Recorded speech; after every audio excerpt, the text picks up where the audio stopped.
A ideia desse material, ele surgiu alguns anos atrás e, na verdade, surgiu quando eu estava no doutorado ainda, né? Porque os livros, textos de análise numérica existentes aqui no Brasil, eles trabalham muito com uma divisão clássica, né, de discretização para equação de difusão, para equação de calor, para o Laplaciano. E uma coisa que eu observei é talvez uma lacuna existente, né, sobre questões referentes ao comportamento assintótico da energia relacionado a esses problemas, né? Então, vamos começar aqui o método das diferenças finitas, né? Eu posso passar depois essa nota de aula para vocês. Então, aqui é a construção dos operadores de diferenças finitas. Nós vamos trabalhar com um domínio do tipo cartesiano 0L, 0T, né? Um domínio bidimensional, espaço-tempo. E aqui as discretizações usuais que você já conhece. Um step size aqui para o domínio do espaço e um time step aqui para o domínio do tempo, né? Delta x e delta t. E uma malha de pontos xjtn, onde xj é j delta x e tn delta t, né? Como a gente já falou bastante. Aqui os primeiros operadores de diferenças finitas, que certamente vocês já sabem, eu já falei bastante sobre eles. Então, essa notação aqui é uma notação para o esquema de Euler progressivo, de primeira ordem, né? É um operador de diferenças finitas de primeira ordem que discretiza uma derivada, a derivada em relação a x, e aqui discretiza a derivada em relação a t, né? É só observar os índices, né? O n aqui está fixo, e o que está variando aqui é o ponto j mais 1 e j. Portanto, esse aqui é um esquema de Euler progressivo para derivada de u em relação a x. Lembrando que a u de jn significa uma solução numérica que vai aproximar a minha solução u nos pontos da malha, xj, Aqui é uma aproximação para a primeira derivada no tempo, né? Uma aproximação de u de t. O jn mais 1 menos o jn. Vejam que é sempre um ponto j mais 1 ou um ponto n menos 1 menos a solução num ponto xjtn. Isso caracteriza o esquema de Euler progressivo. O esquema de Euler atrasado também é de primeira ordem, né? Aqui está uma aproximação para a primeira derivada em relação a x. O jn menos o j menos 1n sobre Δx, e aqui para o ΔT. O jn menos o j menos 1 sobre ΔT. Uma aproximação para derivada em relação a x e derivada em relação a t. Notem a diferença, né? Aqui eu coloquei um derrom de x barra e aqui só o derrom de x, para denotar o esquema de Euler atrasado e o Euler progressivo, respectivamente. A diferença central, que é uma discretização de segunda ordem, tá? Veja, por exemplo, que ela sai como média dessas duas, né? Ou seja, a diferença central de segunda ordem para aproximar uma derivada de ordem 1, no caso aqui, a derivada de u de x em relação a x, né? Ela sai como média. Por isso essa definição aqui desses operadores, ó, tá? Ela sai como média dessas duas. Tudo bem? Analogamente para derivada em relação a t. Então, 1.1, 1.2 e 1.3 são discretizações para derivadas de ordem 1. No entanto, as duas primeiras aqui é de primeira ordem e essa daqui é de segunda ordem. Por último aqui, o esquema de diferença centrada, que é de segunda ordem, e ele é usado, usa-se essa notação aqui, tá? Notação de operadores. E isso aqui aproxima a derivada de segunda ordem em relação a x, e aqui a derivada de segunda ordem em relação a t. Notem a caracterização dos índices, né? Ela também sai como uma combinação entre essas duas primeiras aqui. Tudo bem? Quer dizer, se você fizer uma composição dessa aqui que eu estou circulando, né? Com base nessa definição, e uma composição com essa daqui com base nessa definição, você tem esse operador aqui, tá? Aqui tem uma pequena frase que eu destaquei: em todos os casos, o Jn corresponde à solução numérica nos pontos. Você pode chamar de nós, né, os nós. XJTN da discretização e a definição desses operadores são motivados pela série de Taylor. Então, isso aqui são operadores numéricos, né? Mas a essência deles é feita com base na aproximação de Taylor. Então, aqui nós temos o teorema de Taylor, mas nós temos uma função U, derivável até a ordem n mais 1 em um intervalo da reta contendo x. Então, para cada x mais h e i, existe um número real x, pertencente a x, esse é intervalo, né? Um shift aqui em x. Então, aqui você já conhece essa aproximação, né? U de xj mais h é igual a U de x mais a derivada de U em relação a xh, etc, etc, etc. Aqui eu trunco, né, a série, e aqui é o resto. Por isso que eu estou exigindo que a função seja de derivável até a ordem n mais 1. Porque quando eu truncar, eu considero um ponto aqui nesse intervalo. Existe um resultado semelhante, que é uma aproximação de U de x menos h. Tá? Então, notem que é o clássico teorema de Taylor, né? Acredito que seja o teorema de Taylor com o resto de Lagrange aqui. E então, baseado na série de Taylor, a gente consegue essas aproximações aqui. Tá? Eu já expliquei, já explanei isso em aulas anteriores. Bom, o que é que nós queremos? Né? O que é que nós queremos? Quando a gente constrói um método de diferenças finitas, em particular, para um problema que depende do espaço e do tempo, a gente quer que essa convergência aqui ocorra. Né? A gente quer que essa convergência aqui ocorra, ou seja, que aquela solução numérica que vem de uma determinada discretização numérica, ela convirja para a solução U, tá? Nos pontos nodais. A rigor, ou melhor, se eu quisesse ser um pouco mais didático, eu teria que escrever aqui não U, mas uma V, para não confundir com essa U aqui, tá? Mas eu particularmente não gosto muito dessa abordagem, porque a gente vai carregando as notações, né? A gente vai carregando as notações e eu prefiro assim que fique um pouco mais enxuto. Agora, é claro, você tem que saber diferenciar que esse U que está aqui não é esse mesmo U. Esse U aqui é a solução nos pontos nodais, nos pontos da malha. E esse U aqui você não deve ler ele de forma isolada. É o UJN, solução numérica. Tá? Bom, aqui está as aproximações, tá? Pelo teorema de Taylor para a derivada da U em relação a x. Para a derivada da U em relação a x também, só que aqui avançado e aqui atrasado. Aqui também uma aproximação para a derivada primeira em relação a x. E aqui há uma aproximação para a segunda derivada em relação a x. Notem que ainda essa U aqui corresponde à solução exata. Né? Então, o que está desse lado esquerdo aqui dessa igualdade, tá? É uma notação. Tudo bem? O que eu estou circulando aqui, espero que vocês estejam entendendo, isso aqui é uma notação, por isso que eu coloquei 2 pontos igual. Agora, o que advém da série de Taylor, da expansão em série de Taylor da função, é exatamente esse lado que eu estou circulando aqui. Ó. Tá? Então, da série de Taylor, eu sei que a derivada de U em relação a x nos pontos nodais, sabendo que U é a solução exata, é igual a esse quociente mais um termo que é da ordem de ΔX. Certo? E esse termo que eu estou circulando aqui, eu estou definindo ele como sendo esse operador aqui, ó, tá? Esse operador aqui, tudo bem? Quer dizer, vejam que isso daqui, por exemplo, ela pode compor um operador dentro da minha equação, certo? Nesse sentido, eu vou ter termos que envolvem as ordens aqui, tá? Bom, perfeito. Aqui temos as outras aproximações.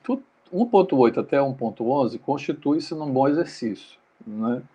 Você usar a série de Taylor aqui, junto com a outra expansão em Taylor, que é U de x menos h, e você chegar nessas conclusões, inclusive mostrando explicitamente quem é a ordem de ΔX, quem é a ordem de ΔX ao quadrado, e assim por diante. Então, tudo isso que eu falei está explícito aqui está descrito aqui nesse parágrafo. Eu digo o seguinte: observe que, por exemplo, essa expressão aqui é simplesmente uma notação que indica uma aproximação realizada para a derivada da função u calculada nos pontos da malha, com o erro que é de ordem de ΔX. E eu tenho expressões análogas para a variável temporal, né? Ou seja, para a derivada em relação ao tempo.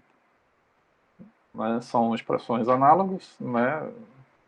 Você tem que observar aqui que a perturbação é na variável t, certo?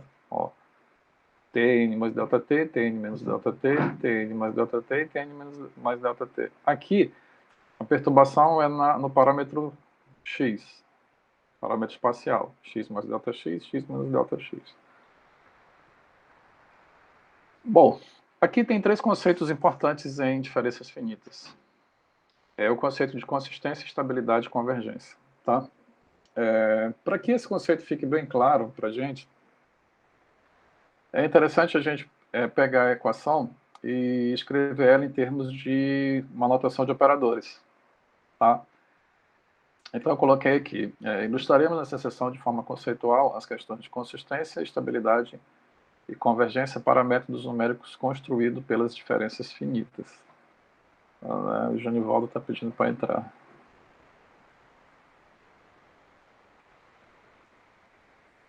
Vamos continuar.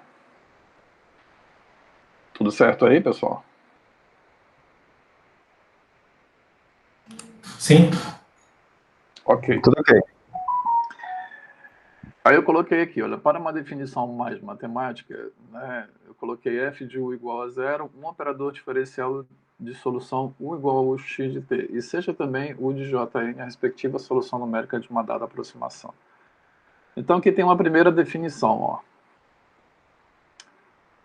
Eu digo o seguinte, um esquema...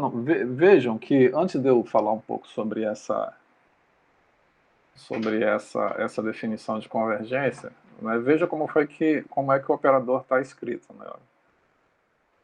Aqui eu tenho o operador f avaliado em u, ou seja, f em u igual a zero. Ou seja, os valores que a f assume em u é igual a zero. Ou seja, isso aqui a gente pode encarar como um operador linear, se a gente estiver trabalhando com equações lineares. Aqui é a forma como vai estar definida um esquema numérico de diferenças finitas. Tá? Ele vem dessa forma. Se f de ΔX ΔT, u de xj tn igual a zero, é um esquema numérico que aproxima uma equação diferencial. F, isso aqui está errado, eu preciso corrigir esses parênteses, né, tá mais para baixo.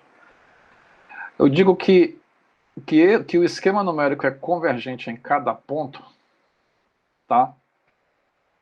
Se em cada ponto nodal ocorrer essa convergência, eu tenho que a solução numérica, tá, vai convergir para a solução exata nos pontos nodais. Sempre isso aqui, tá? Ou seja, um sentido de convergência entre dois termos, né, entre dois operadores. Agora, como é que eu meço essa convergência? Eu posso medir essa convergência através da norma do máximo. Ou seja, eu avalio essa norma assim, eu pego o máximo em J dessa diferença, ou seja, fixo Tn e pego o máximo em J disso daqui. Vai me restar uma aproximação em T. E aí depois eu pego o máximo em N, onde N é a componente de discretização do tempo e J é a componente de discretização espacial. Tá? Agora, existe um resultado lá da análise funcional que diz o seguinte, todas as normas em dimensão finita são equivalentes. Então eu poderia estar pegando uma outra norma aqui para calcular essa convergência. Mais uma vez, uma coisa é nós querermos que u de Jn convirja para cá. Outra coisa é a gente definir o quão pequeno está essa aproximação aqui, ou do que ela depende para ela ficar muito próxima uma da outra. Aí a gente tem que fazer estimativas em termos de normas. Em particular, na maioria dos casos, diferenças finitas a gente trabalha com essa norma, não é a norma do máximo. Então esse é o conceito de convergência. Vamos agora para a definição 2, que é um conceito de consistência. Esse conceito é outro conceito muito importante. Basicamente, ele vai dizer para você o seguinte: olha, você está utilizando aquele método numérico e aquele método numérico ele está aproximando a equação correta. Ele não está aproximando uma outra equação. Né? Ele está aproximando a equação que você quer. E como é que a gente determina matematicamente que um esquema numérico é consistente? Ele é consistente se esse operador aqui, ó, aquele operador lá, calculado, avaliado na a solução U, né, por essa F aqui, avaliada nos pontos nodais, converge para zero quando ΔX e ΔT vai para zero. Tá? Então esse é um conceito de consistência. Agora, por último, a gente vem para um conceito de estabilidade numérica. Então vamos lá, nós temos 3 conceitos: consistência, estabilidade e convergência, né, que estão relacionados dentro do contexto das diferenças finitas. O conceito de estabilidade ele está relacionado com o controle dessa convergência aqui, ó. Ao mesmo tempo que isso daqui significa uma convergência, tá? A diferença entre elas, como está aqui, é o erro. É natural. Né? Ou seja, eu quero mensurar quanto é que esse erro, quanto é que vale esse erro. Vejam que essa diferença aqui, 1,18, ela tem que ir para zero de acordo com 1,16. Tá? Ela tem que ir para zero de acordo com 1,16. Mas eu tenho que ter um controle sobre esse erro aqui. Isso depende muito dos dados iniciais. Ou seja, esse erro ele não pode ter nenhum tipo de propagação irregular logo no início da construção da solução. Você tem que controlar esse erro para que a convergência aconteça. Tá? Bom, para isso a gente tem um conceito geral de estabilidade. Tá? Ou seja, o método de diferenças finitas é estável se existe uma constante positiva para que você controle o erro, para todo J e para todo N. Certo? Esse é o conceito de estabilidade. Agora, dentre esses 3 conceitos, aquele que vai utilizar um ferramental matemático mais técnico, né, é o conceito de estabilidade. A gente tem alguns critérios, né, a gente tem algumas técnicas matemáticas para afirmar que um dado método de diferenças finitas é estável. Vamos ver aqui para frente. Bom, perdoem essas interrogações aqui, como eu falei, isso aqui ficou parado um bom tempo, e aqui tem o teorema de equivalência de Lax, tá? Um esquema de diferenças finitas é convergente, sim, somente se ele é consistente e estável. Eu vou ficar devendo nesse momento a demonstração desse teorema, tá? Então, é um teorema do tipo se, somente se, ou seja, se o esquema de... O que a gente quer num esquema de diferença, na verdade? É que ele seja convergente, né? Que ele converge. Então, ele só vai convergir se ele for consistente, se somente se for consistente e estável. Quer dizer, se ele converge, beleza. Né? Ou seja, você pode mostrar uma convergência aqui nesse contexto, tá? E depois dizer o seguinte, olha, ele é consistente e estável. Só que aí você precisa determinar sobre que condições ele vai ser estável. Tá? Então vamos lá. Prosseguindo aqui, deixa eu ver o que foi que eu fiz mais. Propriedade da energia, eu coloquei um blá blá blá aqui que eu ia retomar. Então chegamos aonde eu queria, né?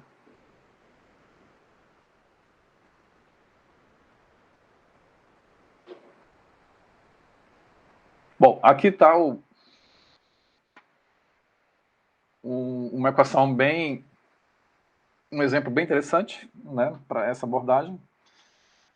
Ao final dessa aula eu vou indicar umas tarefas para vocês fazerem em cima dessa equação. Então tá aqui, é uma equação onde a função depende de x e t, e você tem a derivada de 1 em relação a t menos essa constante aqui, vezes a segunda derivada de 1 em relação a x é igual a zero nesse domínio. Aqui eu tenho as condições de contorno, né, ou seja, no zero e no L essa função solução é zero para todo o tempo. A gente chama isso de condição de contorno, né? Basicamente é para ver como é que a função se comporta no bordo, nos extremos. E aqui uma condição inicial, tá? Então, para que serve essa condição inicial? Essa condição inicial serve para você startar o modelo, não é para você construir uma solução para o modelo. Sem uma dessas duas condições aqui, esse problema fica sem solução. Tá? Então, é claro que isso aqui está muito simplório, né? Esse sistema ele modela a condição de calor numa barra de comprimento L. Na verdade, essa equação aqui ela é conhecida como uma equação de difusão. Então, em particular, ela modela a propagação de calor em estruturas que conduzem calor, né? É a famosa equação de Fourier, equação de propagação de calor em estruturas que propagam calor. Historicamente, ela foi construída, né? Ela foi modelada por Joseph Fourier, mas uma das coisas importantes que surgiram a partir da modelagem feita por Fourier, que era um francês, foi o desenvolvimento de uma teoria chamada série de Fourier, né? Ou seja, para determinar uma solução, ele construiu toda uma teoria que hoje a gente conhece como série de Fourier, né? Que existem inúmeras aplicações para a série de Fourier, né? Ela consegue resolver muitos problemas. Então aqui a gente tem um primeiro esquema numérico para ela, tá? Eu coloquei aqui, ilustraremos inicialmente o esquema explícito, né? O qual consiste em determinar essa solução aqui, de modo que isso daqui seja igual a zero. Então lá atrás, né, aqui, eu defini todos esses operadores numéricos, e em particular, eu estou escolhendo esses aqui, ó. Um Euler avançado no tempo e uma diferença central de segunda ordem no espaço, certo? Aqui eu peguei em particular o A igual a 1, né? Aqui, ó, para simplificar um pouco. Existem problemas em que esse A depende de T, existem problemas em que esse A depende de X, e também existem problemas que esse A depende de X e de T, né? O Romário está estudando um problema um pouco semelhante a esse, em que esse A depende de T, né? E eu vou pedir para ele fazer uma exposição daqui a alguns dias sobre os resultados que ele já tem. Vai te preparando aí, Romário. Tudo bem? Então está aqui a discretização. Tá? Bom, aí você diz assim, professor, agora fica fácil de resolver, né? Porque eu posso fazer uma álgebra aqui, trabalhando com esses valores, e chego aqui. Tá? Então notem, o Jn, quais são os termos comuns que a gente tem? Esse que eu estou circulando e esse aqui que eu estou circulando. Então eu passo o ΔT para cá, né? Reorganizo os termos e fico com essa expressão aqui. Ó. Por isso que esse método é chamado explícito. Por quê? Porque a solução para todo J no passo de tempo n mais 1 depende da solução para todo J no passo de tempo n. Está aqui, perfeito. E aí tem algo interessante aqui, que é esse 1 menos 2 sigma. Quem é o sigma? É ΔT sobre ΔX ao quadrado. Ó. Então fiquem atentos a aproximações numéricas quando aparecem um menos. Na verdade, quando aparece um menos nas nossas análises, a gente fica um pouco feliz porque vai dar para chegar em algum tipo de condição, né? Mas tem que ter muito cuidado. Agora, é claro, o que está sendo feito aqui de 2.4 até 2.6 é a aproximação para essa equação aqui, ó. Tá? Eu preciso aproximar as condições de contorno e a condição inicial, que é só uma aqui no caso. Tá? Bom, como é que eu aproximo a condição de contorno? Olha, a condição de contorno é assim, a minha solução U, ela é igual a zero, no zero, no extremo zero, no extremo esquerdo, e no L, no extremo direito, para todo o tempo. Tá? Para todo o tempo.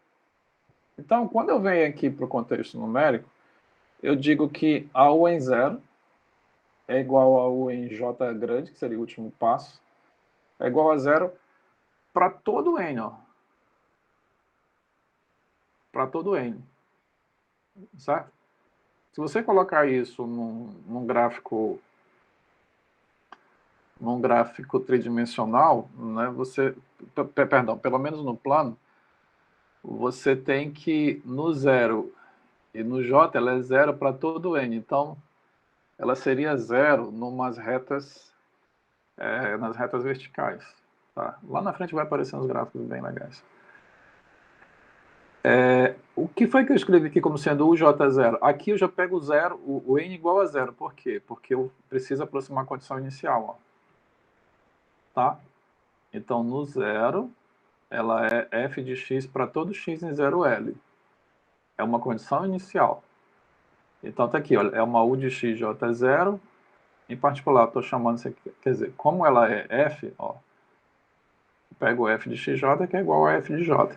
Tá? Então, eu conheço a solução no passo de tempo zero para todo j.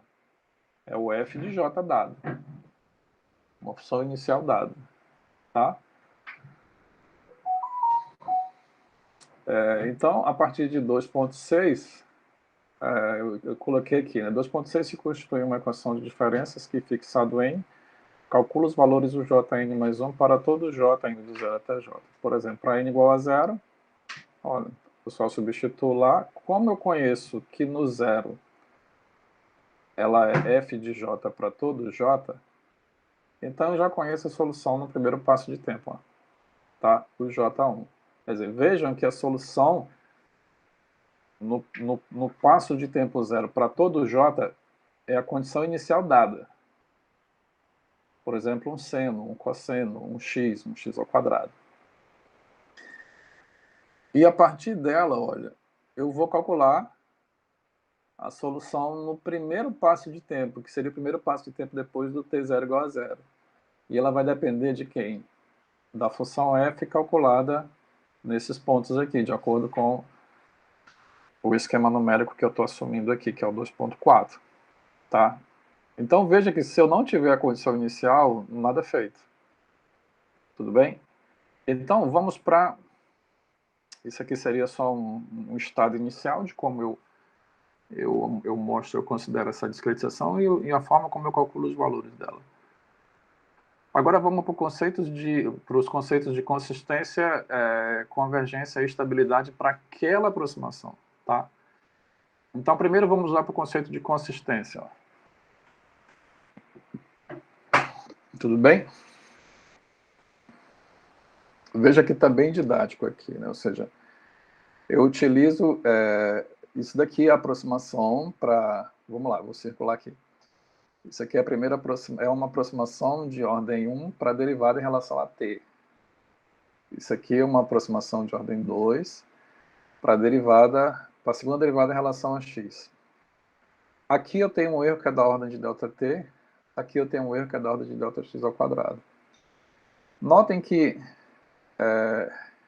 esse aqui, ó, quer dizer, o que eu estou circulando é a derivada de 1 em relação a ΔT nos pontos nodais, mais um erro que é da ordem de ΔT que eu coloquei aqui. E esse aqui, ó, é a aproximação para a segunda derivada em relação a x, mais um erro da ordem de Δx ao quadrado. Só que como isso daqui é zero, esse é um fato importante. Ó. Por que ela é zero? Porque a minha equação ela é u de t menos a u de xx igual a zero em 0L cartesiano 0t. Onde essa minha discretização, onde esses pontos nodais estão contidos nesse domínio aqui. Ó.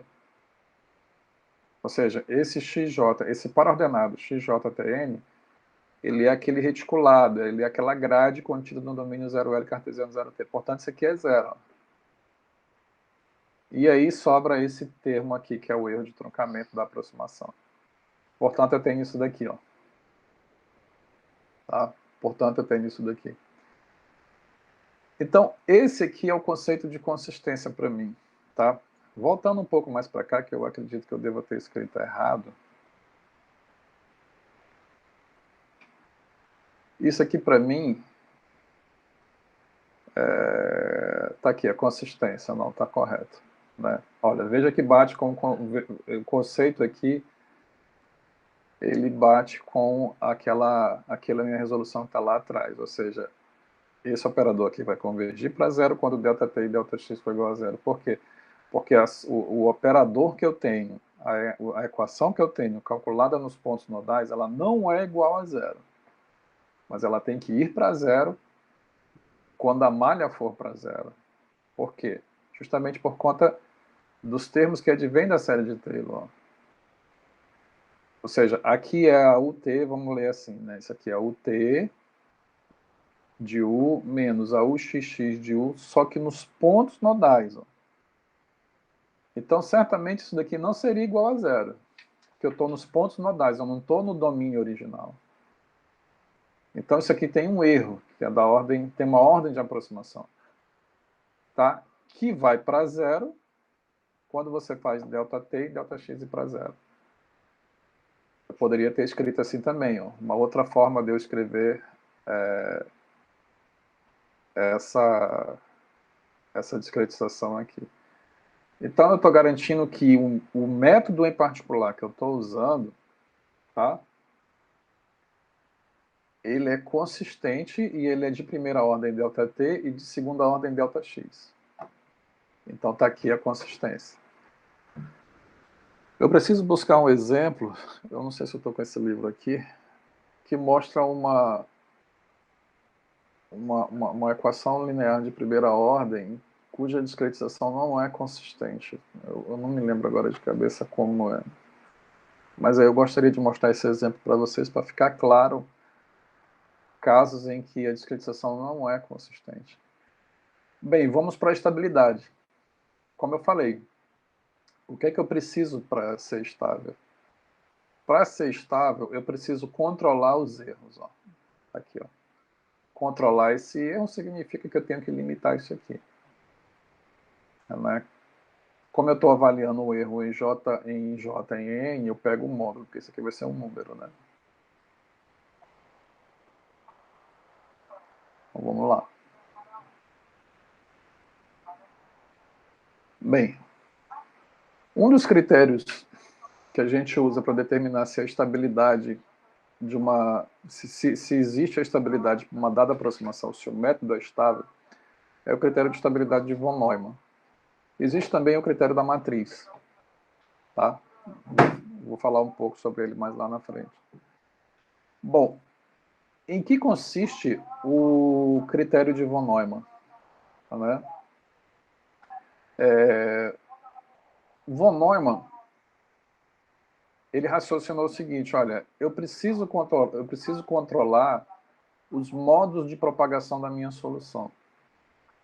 Tá? Então, para isso, ele pegou a solução numérica e fez uma espécie de decomposição aqui para a variável temporal, ó, tá? Bem aqui onde eu estou circulando. E elevado a lambda, elevado a um n, que corresponde ao componente temporal. E aqui, olha, uma exponencial complexa. E elevado a i beta j. Só que você sabe que essa exponencial complexa, ela é cosseno de beta j mais i seno de beta j. Né? Então, o von Neumann ele foi muito... O von Neumann era inteligentíssimo, né? Se vocês procurarem a biografia dele, aí vocês vão ver coisas que vocês diriam que seria humanamente impossível, mas para von Neumann não. Ele conseguiu enxergar que ele poderia decompor não toda a equação, né? Mas assim, onde isso aqui são correspondentes aos modos de Fourier. E que lambda e beta são parâmetros a determinar, eu coloquei aqui nesse caso. Então, veja o que acontece. Essa exponencial aqui, tá? O módulo dela é 1, né? Lá da teoria de números complexos. Se eu pegar o módulo desse termo aqui, isso aqui é 1. Então, eu preciso controlar essa minha exponencial de lambda. Então, basicamente, eu vou ter que ter um controle sobre esse parâmetro lambda bem aqui, ó, para que ele não exploda exponencialmente. Porque se ele explodir exponencialmente, essa minha solução não vai ser estável. Né? Essa minha solução não vai ser estável. Eu só deveria ter escrito que esse E aqui não é aquele E lá de trás. Isso aqui é um E exponencial. Tá? Bom, o que é que a gente faz? Eu pego essa decomposição e substituo aqui em 2.6. E aí é conta. Umas continhas para alegrar a gente, né? Substitua em 2.6. Opa, parece aqui, bacana, né? Eu pego esse 2.12, que está imediatamente aqui em cima, substituo em 2.6. Está aqui, ó. Fazendo as devidas contas com bastante calma, com bastante cuidado, para não errar aqui nas composições. Então, efetuando as simplificações, eu chego nessa expressão aqui, onde esse sigma, para mim, lembra o que ele é? Ele é o ΔT sobre Δx ao quadrado. Tá? Então, aqui eu imponho uma condição para a estabilidade do método. Olha. Eu quero controlar isso aqui, para que isso daqui não cresça indefinidamente, porque eu sei que isso aqui é limitado. Ó. Então, para eu controlar isso daqui de modo que ele não cresça indefinidamente, eu exijo que o módulo dele seja menor do que 1. Pois desse modo, essa solução aqui ela será decrescente com esse j indo para mais infinito. Aí a gente analisar, né? Ou seja, como esse sigma é positivo, quer dizer, se eu pegar o módulo aqui, eu aplico que o módulo dele menor que esse termo aqui do lado direito, ele tem que ser maior que menos ele aqui, né? E menor que ele. O lado esquerdo está satisfeito por definição, né? Eu vou ter menos 1 menor que esse, né? Isso é verdade sempre, porque sigma é positivo e isso aqui é positivo. Então o lado direito vai ser quem? Vai ser esse 1 menos 4 sigma menor ou igual a 1. Tá? Ou seja, o que, é que eu estou fazendo? Eu estou aplicando o módulo aqui, resolvendo uma desigualdade modular, em que eu tenho que impor que isso daqui é menor ou igual a 1. Não, perdão, a minha análise está sendo diferente. Isso aqui é menor ou igual a 1. O lado direito, tudo bem? Vocês estão entendendo? Eu pego o módulo aqui, eu tenho que exigir que isso aqui seja menor do que 1. Então, isso daqui está entre menos 1 e 1. Ele sempre é menor do que 1. Ok? Tudo isso aqui é positivo. Ó. Tudo isso aqui é positivo, portanto, 1 menos algo positivo é menor do que 1. Então, eu vou analisar o lado esquerdo, que está aqui. Ó. 1 menos esse termo positivo tem que ser maior ou igual a menos 1. Quando eu analiso isso daqui, eu uso o fato de que seno ao quadrado é sempre menor ou igual a 1. Módulo, né? Como ele está ao quadrado aqui, ele sempre é menor ou igual a 1. Portanto, eu vou ter, se eu passar isso aqui para cá, olha, vai ficar menos 2. Então, fica esse aqui positivo é menor ou igual a 2. Portanto, o seno ao quadrado dele é sempre positivo. Então, o sigma vai ter que ser menor que 2 sobre 4, que é meio. Portanto, implica que ΔT sobre Δx ao quadrado é menor ou igual a meio. Essa é a condição de estabilidade para que aquele teu esquema numérico lá que você está sugerindo convirja. Porque eu já sei que ela é consistente e ele é estável. Eu coloquei aqui, né? Nesse último usamos o fato de que o módulo do seno ao quadrado é sempre menor ou igual a 1. Portanto, esse método observe a nomenclatura, condicionalmente estável. Né? Condicionalmente estável por quê? Porque a estabilidade depende da relação entre esse parâmetro aqui. Né? Ou seja, o ΔT tem que ser, basicamente, a malha no tempo tem que ser a metade da malha espacial ao quadrado. Tá? Bem, aqui eu já adiantei um pouco um critério matricial. Tá? Depois eu volto a falar sobre esse critério aqui. Tá? Mas basicamente eu pego o meu método 2.6, escrevo uma solução vetorial para todo J assim e consigo reescrever ela numa notação matricial, né? Onde esse B aqui é um vetor coluna. Tá? Como eu não tenho fonte, isso aqui para mim é zero. Se eu aplicar um módulo aqui, ó, né? Se eu aplicar um módulo aqui, eu chego nessa desigualdade, eu chego nesse termo aqui. E por que eu coloquei que isso aqui é menor ou igual a zero? Desde que o módulo de A seja menor ou igual a 1. Tá? Então, esse é um critério dentro de uma análise mais de álgebra linear, ou seja, uma análise espectral. Ou seja, para que a solução seja limitada pelo dado inicial, eu preciso que o módulo dessa matriz, que a norma dessa matriz seja menor ou igual a 1. E aqui tem um critério de estabilidade exponencial.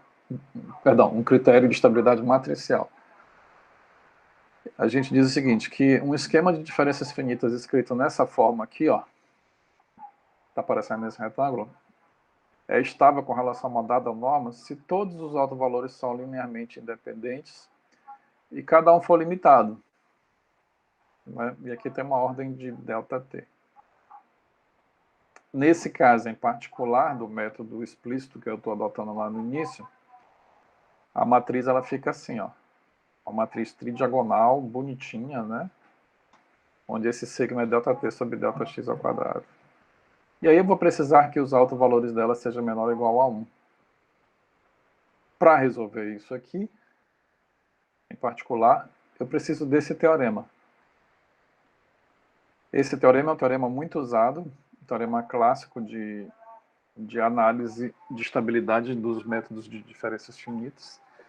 Ele te dá uma matriz triangular com todos os termos das diagonais bem fixados e conhecidos, né? Então, ele te diz quem são todos os autovalores, ó. Dessa forma. É claro que na verdade, que eu escrevi ele de um pouco mais resumido, mas existem formas diferentes, mas basicamente dependendo do cosseno, porque tem casos em que o A vezes o B é igual a 1, diferente de 1 e por aí vai. E aqui eu aplico esse critério para aquela matriz lá, que é a matriz que advém do nosso caso, e chego nessa expressão aqui, ó, né? Faz uma conta. Aqui é a diagonal principal, aí mais duas vezes a raiz quadrada dos termos subdiagonais e superdiagonal, que no caso é sigma, né? Então fica 2 raiz quadrada de sigma ao quadrado. E aí fica sigma. Portanto, a gente chega com as contas e chega no mesmo critério. Deixa eu ver o que foi que eu fiz aqui. Opa, apareceram os gráficos, né? Bacana.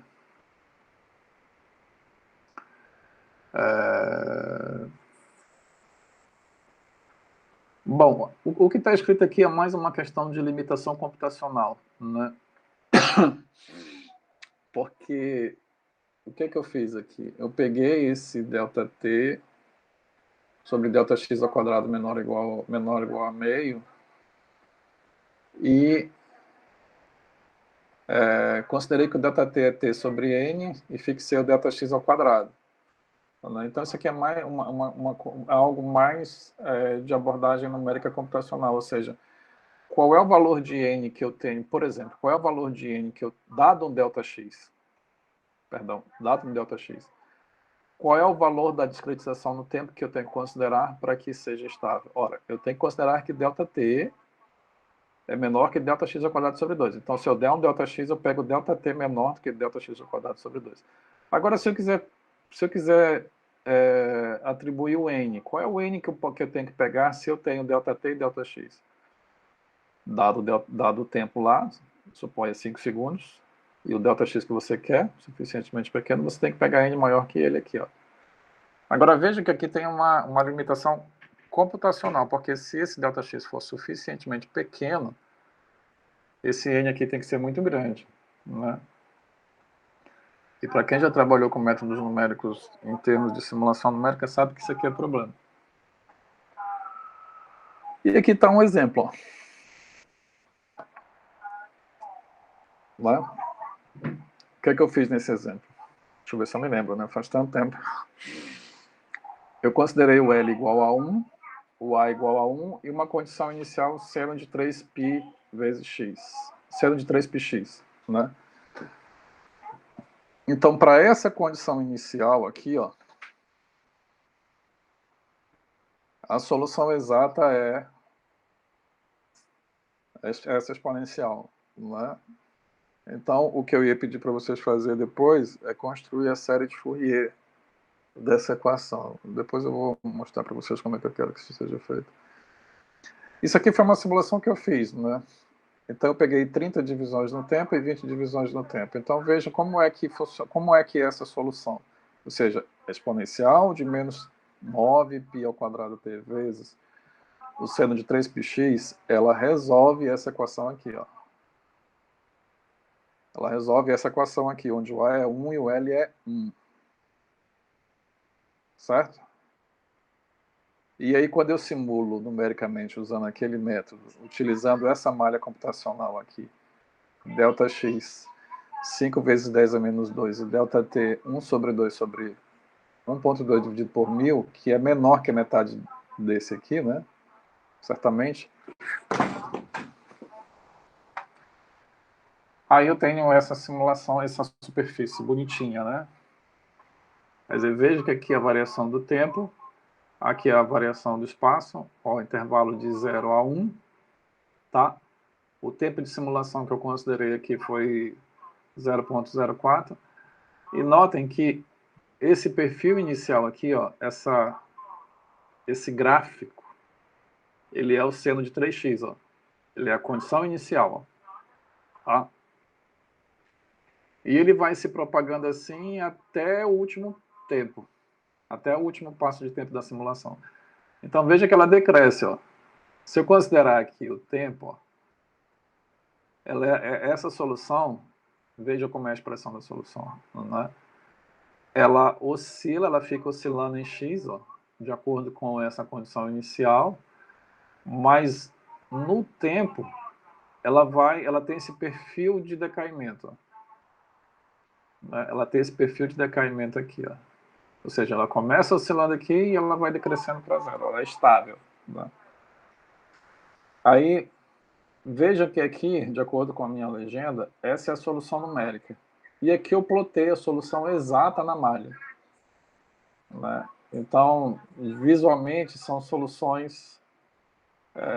você confunde as soluções, né? São parecidas, né? É o famoso olhômetro, né? No olhômetro parece que tudo está igual, mas não é. Olha só.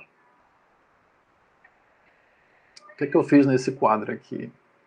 Eu plotei esse perfil de solução aqui, ó. Ou seja, fixei um tempo e aqui eu tenho a solução em x, ó.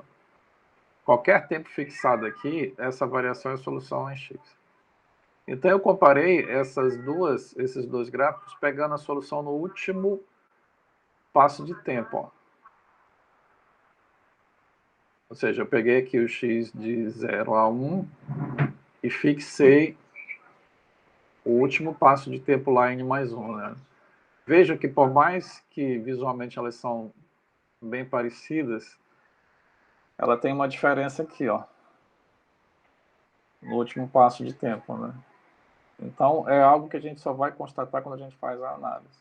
Ou se a gente comparar graficamente assim, né? É um outro conjunto de simulações que eu fiz, em que eu considerei que aquela fonte F, perdão, a minha condição inicial, ela não é mais o seno de 3πx, ela é 4x que multiplica ao menos x. E eu considerei duas malhas computacionais, conforme eu estou destacando bem aqui. Uma que é ΔX, 5 vezes 10 a menos 2, e passos de tempo 1,2 vezes 10 a menos 3 e 1,3 vezes 10 a menos 3. Então veja que para eu ter estabilidade numérica, a escolha desse meu ΔT tem que ser esse ao quadrado dividido por 2, né? Então esse ao quadrado dividido por 2 vai me exigir essa condição aqui, ó. 1,25 vezes 10 a menos 3, tá? Que certamente essa escolha de ΔT aqui não satisfaz, ó. Tá? Então, veja, olha só o que acontece, né? O que significa isso daqui? Eu estou pegando um perfil de solução, quer dizer, vejam que, diferentemente do exemplo anterior, em que minha condição inicial é um seno de 3πx, ó,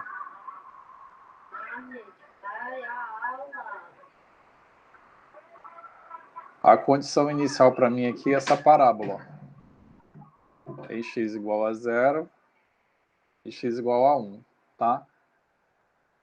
E isso aqui é a solução para todo J no último passo de tempo. E eu considerei T com esses valores aqui. Então, quando eu não obedeço aquela minha restrição de estabilidade, eu começo a ter oscilações. Ó. Isso aqui não corresponde à minha solução numérica. Né? Eu começo a ter essas oscilações, essas figuras totalmente diferentes dessas aqui, e, portanto, eu não vou ter convergência. Né? E, portanto, eu não vou ter convergência. Eu acredito que aqui mais na frente eu já tenho a superfície. Olha o que acontece. Ó. Esse foi um exemplo que eu tirei desse livro do Arnold, aqui, que agora eu não me lembro qual foi. Mas quando o critério de estabilidade não é satisfeito, olha o que acontece. Você tem oscilações que não correspondem à solução exata. Né? Então, esse já é um contexto de simulação computacional que eu tenho que obedecer todos aqueles resultados lá da minha análise. Né?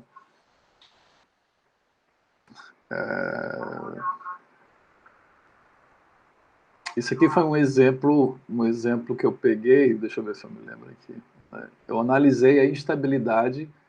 Ah, tá, me lembro agora. O método é estável quando sigma é menor ou igual a meio. Então, eu analisei a instabilidade à luz de quando sigma não é menor ou igual a meio, maior que meio. Então, eu considerei uma solução inicial assim. Ó. Eu peguei um seno de πj delta x, jΔx, ou seja, de πxj, né? E aqui eu perturbei por um parâmetro epsilon aqui, ó. E fiz ela oscilar. Tá? Ou seja, se o método converge, mesmo eu tendo uma solução oscilatória, ela vai convergir. Agora, ao passo que, se eu não satisfizer o critério de estabilidade, ela não vai convergir. Então, para essa condição inicial, quando eu uso o esquema de diferença 2.6, a minha solução fica escrita dessa forma.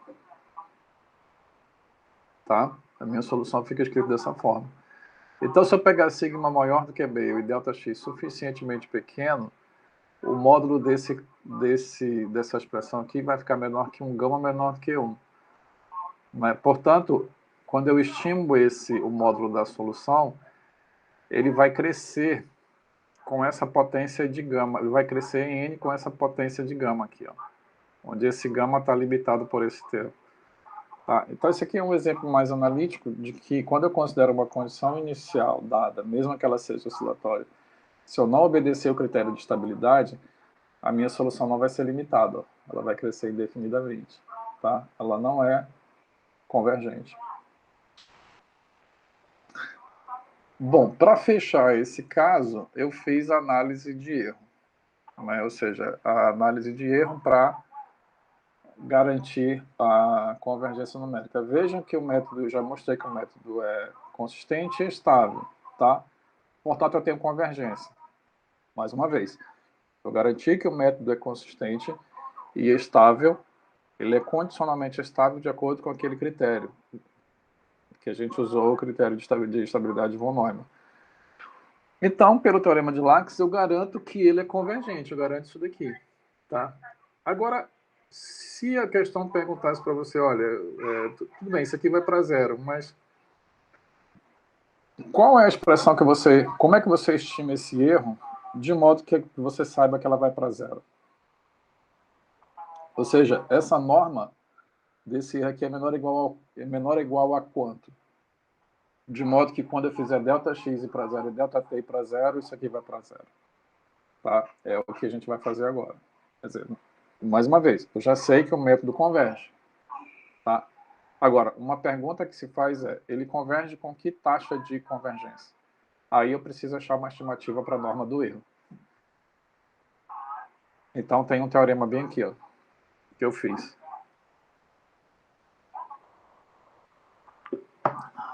O que esse teorema diz? Tudo que está escrito aqui, né? Eu estou considerando que a minha função seja U, representa a solução exata daquele sistema lá, tá? Eu vou exigir que essa U seja C42. Que é isso aqui? É que ela é C4 em X, na variável X, e C2 na variável T, tá? Vou pedir que ela seja contínua com a derivada contínua em X. Perdão, contínua com a derivada contínua em X, de quarta ordem, e aqui de segunda ordem no tempo. Se sigma for menor ou igual a meio, olha como fica a minha estimativa da norma do máximo. Ó. Interessante, né? Ó, interessante. Vocês estão visualizando isso aqui? Sim. Sim. Perfeito. Então, olha só como ela é interessantíssima. Por quê? Mais uma vez, eu já sei que é convergente porque eu sei que é estável e consistente.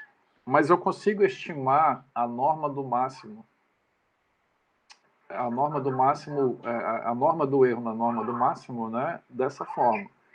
Então, notem que se esse TN aqui for suficientemente pequeno, tá? Isso tudo aqui vai para zero. Ó. Portanto, eu tenho essa convergência aqui, ó. Tá? Posso fixar T, variar X, que tudo vai para zero, né? E depois varia o T aqui. Mas veja que o interessante é que é uma estimativa de erro baseado nessa exponencial aqui, ó. Tá? Vou já explicar por que isso acontece. Vamos lá. A gente tem o erro aqui, tá? E aqui eu meço o erro no instante n. Ou seja, eu pego a norma do máximo de n. Ou seja, aqui ainda vou ter uma função de n, só que eu pego o máximo em j. Tudo bem? Então, quando eu considero o esquema numérico 2.4, veja só, 2.4, e o 2.8, na verdade o 2.8 não seria o que está aparecendo nesse retângulo aqui, seria o 2.7. Ou seja, quando eu pego o erro e faço essa diferença nas equações lá, me sobra isso aqui, tá? Não sei se ficou claro para vocês. Ficou claro ou não? Vamos lá. O que é 2.4 para mim? Tá aqui. 2.4 é isso. O Jn mais 1 é isso aqui. Agora, vamos lá na consistência. Na verdade, seria 2.9. Ó. Tá? Seria esse aqui, 2.10. Tá? Veja que são parecidos, né? Vamos lá. 2.6, ó. E 2.10. A diferença é que o 2.6 é a solução numérica do método e 2.10 é a solução exata calculada nos pontos nodais conforme a discretização que eu estou considerando. E, portanto, tem um erro da ordem de ΔT e ΔX ao quadrado. Tá? Então, guardem bem esse erro aqui. Ó. Tá? Guardem bem esse erro aqui. Nota que ainda tem um ΔT multiplicando aqui. Ó. Certo? Então, quando eu fizer essa diferença, vamos voltar para lá.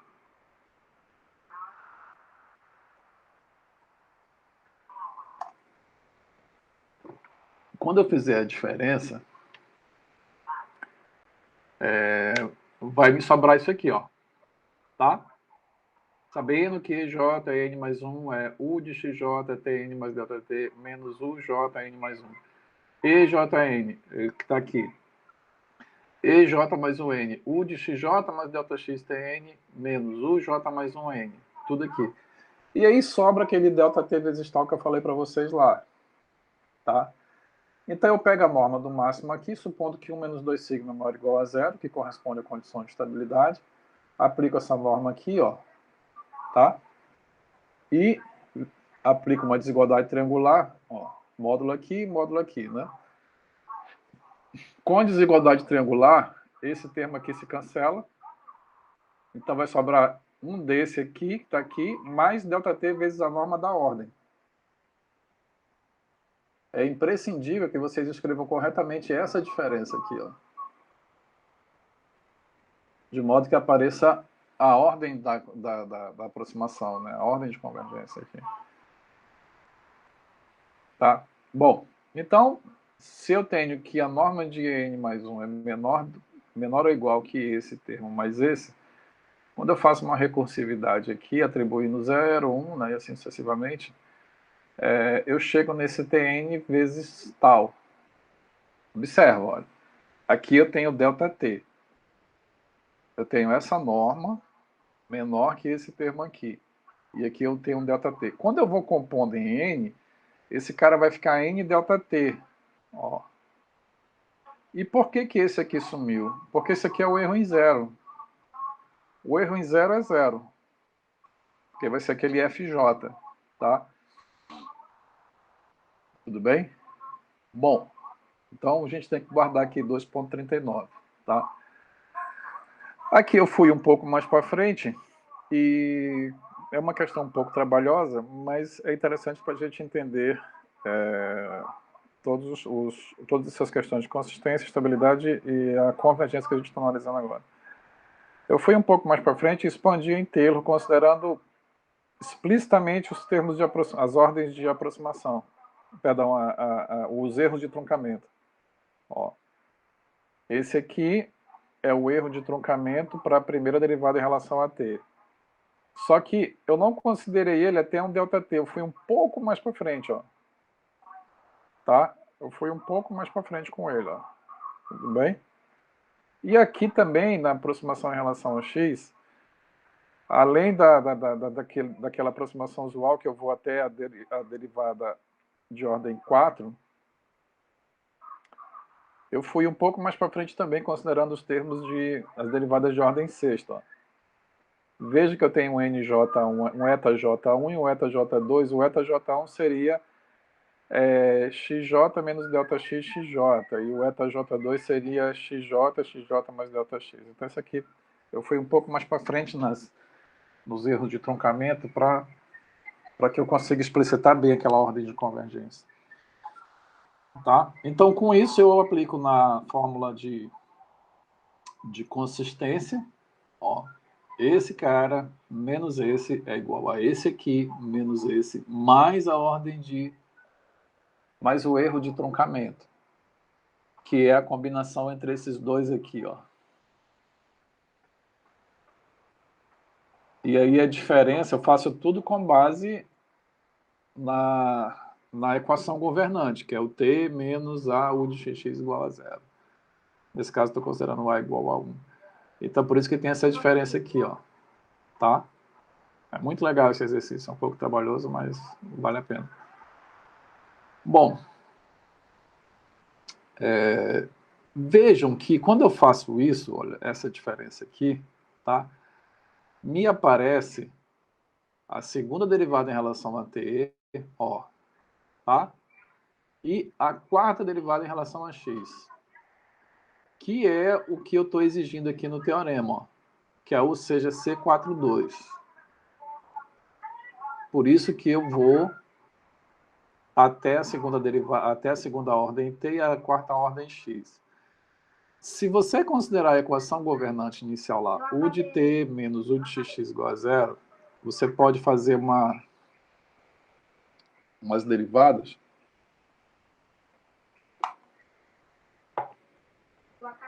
e chegar que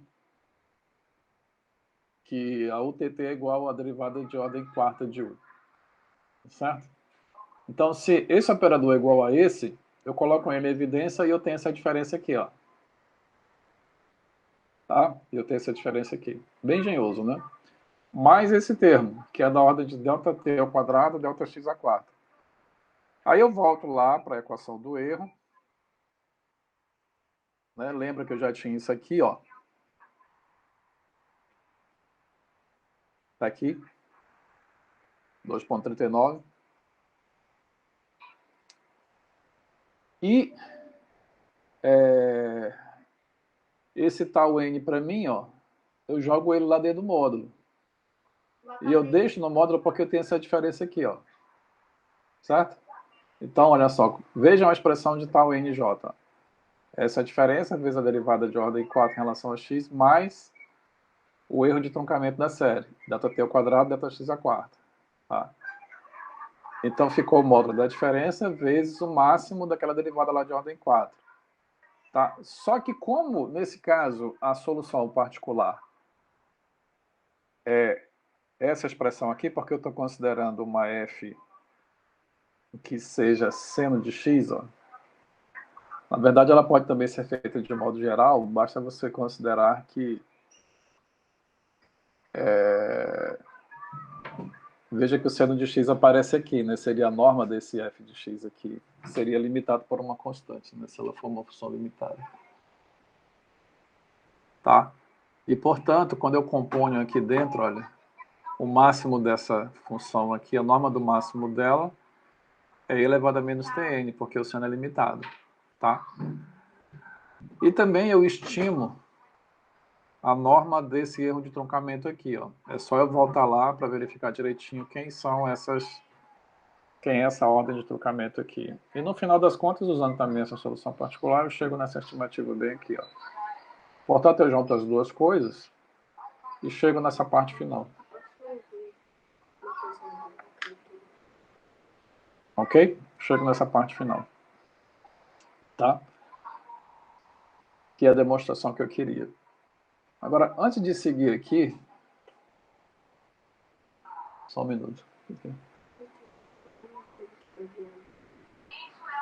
Vamos voltar aqui ao início do teorema. Olha. Por que eu digo que essa estimativa aqui é interessante? Porque, olha só,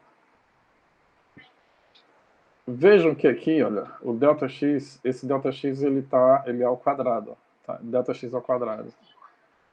Mas aí o Sábado pegou e observou o seguinte, pessoal, mas tem um ΔX à quarta aqui, olha. Eu tenho um ΔX ao quadrado aqui e ΔX à quarta. Então, qual é a ordem que prevalece aqui? A ordem que prevalece é ΔX ao quadrado. Porque ΔX à quarta é muito menor do que ΔX ao quadrado. Portanto, está certo. O método converge com o erro com ordem de convergência igual a ΔX ao quadrado. Tá? Porque esse ΔX à quarta é muito menor do que ΔX ao quadrado quando ΔX é pequeno. Agora, veja só. Por outro lado, se eu pegar esse ΔX aqui, se eu pegar um ΔT que seja ΔX ao quadrado sobre 6, ó, esse módulo vai para zero. Ó. E se esse módulo vai para zero, como eu peguei ΔT igual a ΔX ao quadrado sobre 6, esse ΔT ao quadrado aqui vai ficar da ordem de ΔX à quarta. Portanto, tudo isso daqui é da ordem de ΔX à quarta, e essa ordem de convergência fica ΔX à quarta. Então, eu tenho duas situações aqui.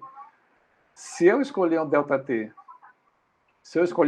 que seja diferente de ΔX ao quadrado sobre 12, sobre 6, né, que vai ficar 12 aqui, a ordem de ΔX ao quadrado prevalece.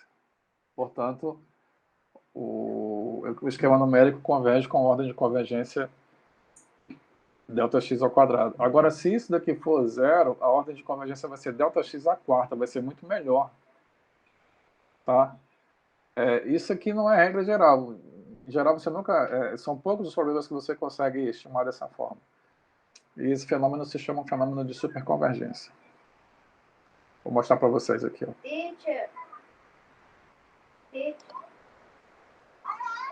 Olha, o que foi que eu fiz? Eu peguei um ΔT aqui, tá? Eu peguei um ΔT igual a ΔX ao quadrado sobre P. Isso aqui já foi uma estratégia. E eu peguei P maior do que 2 para assegurar o critério de estabilidade. Então, se esse P aqui for... Vamos ver aqui, eu peguei P igual a 3. Ó, peguei P igual a 3 aqui. Deixa eu ver mais aqui embaixo. E peguei aquele P igual a 6, bem aqui. Deixa eu ver se tem mais algum aqui. E depois peguei igual... Não, aqui eu peguei 6, tá certo? Que anulou, esse aqui dá 0 e obtém isso aqui. Agora eu vou mostrar uma coisa legal para vocês aqui, ó. Quando eu pego P igual a 3, vamos lá, vamos fixar essa estimativa bem aqui, ó. Tá? Quando eu pegar ΔT igual a Δx ao quadrado sobre 3, isso aqui vai ficar Δx ao quadrado sobre 6. Tá? Portanto, isso daqui vai ficar Δx ao quadrado sobre 12. Ó.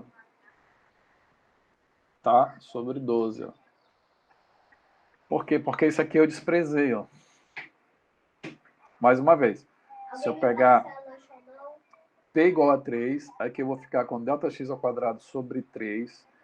Quando eu jogar para cá, vai ficar Δx ao quadrado sobre 6. Quando eu fizer a diferença, vai ficar Δx ao quadrado sobre 12. Tá? E isso aqui eu desprezei, porque esses são termos de ordem menores. Certo? Aí eu volto para cá e fico com essa estimativa de erro. Δx ao quadrado sobre 12. E essa conta toda aqui, quando eu peguei a solução, quando eu peguei eu devo ter pego os máximos, os valores maiores para a TN, né, deve ter sido o último passo. Está aqui no instante de tempo, o tempo final aqui, 0,822. Desculpa, já estou um pouco cansado. E quando eu aplico o logaritmo aqui, ó, o logaritmo de 0,03 vezes Δx ao quadrado é o logaritmo de um produto, né? Eu separo aqui. Esse aqui é um termo menor do que 1, portanto o logaritmo é negativo. Mas observa que isso daqui vai me dar a ordem de convergência. Olha, se eu fizer um plot do log do erro por log de Δx, isso aqui tem que me dar uma reta cujo coeficiente angular é igual a 2, ó, que é a ordem de convergência que eu quero. Então essa tabela aqui ilustra esse caso. Tá? Olha, observa que eu vario, eu pego ΔT igual a Δx ao quadrado sobre 3, tá? Como é que funciona essa tabela? Isso aqui é numérico, né? Não vou exigir que vocês façam isso, mas é só para vocês terem uma ideia de como é que a análise computacional ela bate certinho com a análise teórica que a gente faz previamente, né? Então, essa segunda coluna aqui são valores variáveis de Δx, e aqui valores de ΔT conforme Δx ao quadrado, conforme ΔT é igual a Δx ao quadrado sobre 3, que está dentro do critério de estabilidade, né? Porque o ΔT tem que ser menor do que Δx ao quadrado sobre 2. Então eu vario aqui eu calculo o erro, ó. Quer dizer, veja que o erro está diminuindo, ó. Na medida que eu refino o Δx, ó, ou seja, pego o Δx cada vez menor, ou seja, esse E vezes 0,001 é elevado a 10 elevado a menos 2, né? 10 elevado a menos 4 e assim por diante, vai diminuindo, tá? Então esse Δx está diminuindo, o erro está diminuindo, ó, tá? E aqui é a caracterização dessa ordem de convergência, né? Tá? Ó, ele está convergindo com ordem 2, ó. É claro que aqui deu um salto, mas se eu fizesse mais refinamentos aqui, ele poderia voltar para cá. Tá? Então tá aqui, ó. Isso aqui é analítico, tá? Isso aqui é analítico. E isso daqui comprova a análise, ó. Quando eu peguei os logaritmos desses valores aqui, ó. Comprova que a taxa de convergência é aquela que está prevista na análise.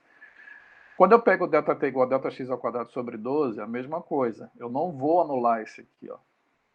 Vejamos. Δx ao quadrado sobre 12 vai ficar Δx ao quadrado sobre 24.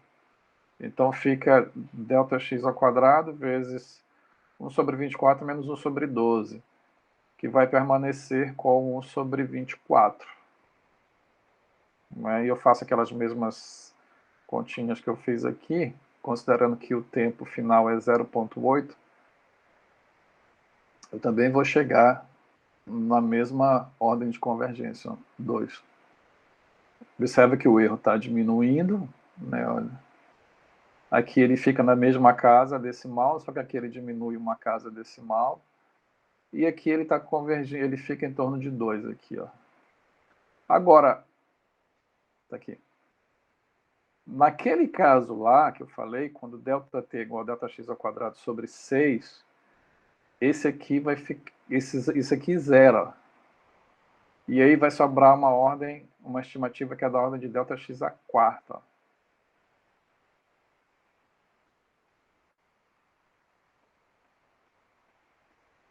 Olha só o que acontece aqui, ó. Só para vocês terem uma ideia de quanto essa ordem de convergência é rápida, ó. Vamos para a primeira aqui. Na medida que eu refino Δx, olha, o erro vai diminuir de uma casa para cá, aqui ele permanece na mesma casa e aqui diminui de uma casa decimal. O erro está pequeno, com ordem de convergência igual a 2. Aqui é a mesma coisa.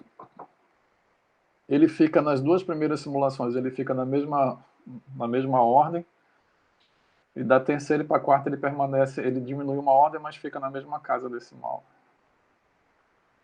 Agora, quando eu considero esse valor de ΔT, ó, ele passa de 4 para 5, de 5 para 7, de 7 para 8, está indo muito rápido. Ó. E olha o que acontece com o log do erro. Ó. Menos 3, menos 4, menos 6, menos 7. Vai diminuindo consideravelmente. Né? E quando eu fizer um ajuste desses dados entre o log do erro e o delta o log do erro e o log de Δx aqui, quando eu faço um ajuste desses dados, eu obtenho essa taxa aqui de convergência. Converge muito rápido, tá vendo? Bom, e aqui eu tenho os erros absolutos no último passo de tempo para cada uma dessas situações. Ó. Aqui está a diferença entre a solução, o módulo da solução exata e a solução aproximada. Né? Ó. Vejam que para essa simulação aqui em vermelho, o valor máximo aqui é próximo de 10 a menos 4, né? 2 vezes 10 a menos 4, aqui seria 1 vezes 10 a menos 4, aqui menor do que 1 vezes 10 a menos 4. Agora, olha, observe quando eu pego aquele caso lá que foi surpresa para a gente. Ele já dá aqui 6 vezes 10 a menos 8, é muito pequeno, né? Ou seja, é uma super convergência, converge muito rápido. E aqui é o que eu falei, são os ajustes lineares dos dados menos log de x e log do erro, comprovando as ordens de convergências construídas na análise. Ó. Então, para esses 3 casos aqui, a ordem de convergência, o coeficiente angular aqui é 2, ó. Observem, né? Fica em torno de 2. Ó. Mas para aquele caso lá que foi surpresa para a gente, ele fica aqui entre menos 3 e 4, converge muito rápido. Né? Isso aqui é o coeficiente angular dessa reta. Bom, aqui eu tenho umas coisas. Um método implícito. Aqui já está mostrando o que foi que eu fiz aqui agora. Deixa eu ver aqui. Eu considerei a mesma equação, só que usando diferenças finitas implícitas. Posso falar sobre isso na próxima aula. Para quem já estudou, para quem já viu um pouco de métodos implícitos, sabe que eles vão ser, pelo menos nesse caso, eles não vão ser condicionalmente estável, vai ser incondicionalmente estável. Aquele fator de amplificação lá é sempre menor do que 1, independente do parâmetro sigma. E vejam que aqui eu coloquei o método explícito e o método implícito, eu simulei os 2 casos, mostrando que enquanto o explícito ele oscila se eu não satisfizer o critério de estabilidade, o implícito ele não oscila.